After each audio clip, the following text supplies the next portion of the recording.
अस्सलाम वालेकुम मोरे। वालेकुम सलाम बच्चे।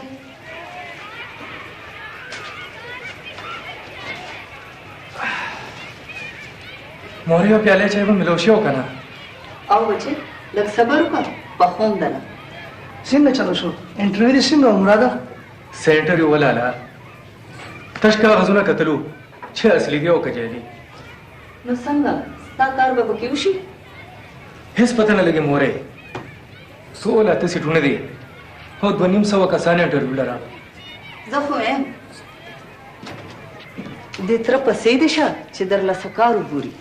न मोरे धामे दत्र कारून ने दी इडी फैसल वर्ता जमादा पारा 100 जलवे चिदर सनो करियो को तोर पसे जेनानो मिल के वर्ता केना गनीनु कोरता जराजा पखपला वदर ला सकारू बुरी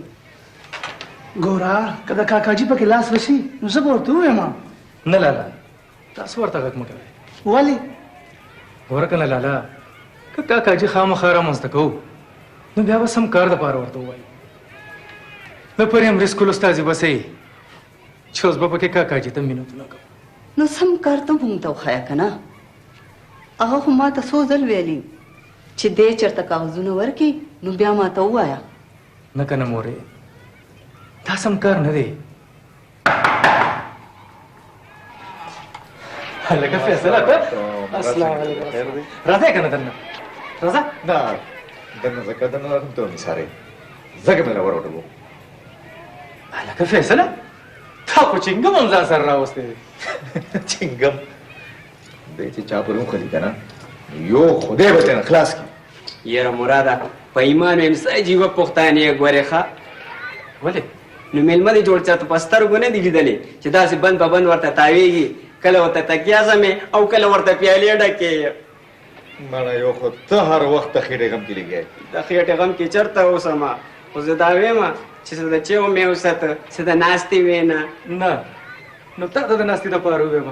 چې راپورې چینګم شي مړه مراده ته چینګم وینګم پرېږده دی خو موږ کور وینا وکړه چې ځو چېرته ته ورشه وینا وکړه لار کې به دې پرېږدم چوټه دې کوه ښه مړه یو ته هم پوره شي دا زما د غیرت مسله ده شاید ته په خبره ځان پوهې که په داسې کیس کې د بدنامۍ پرېږده د بدنامۍ خبرې ته اوس ما ته ګوره چې زه څه کول غواړم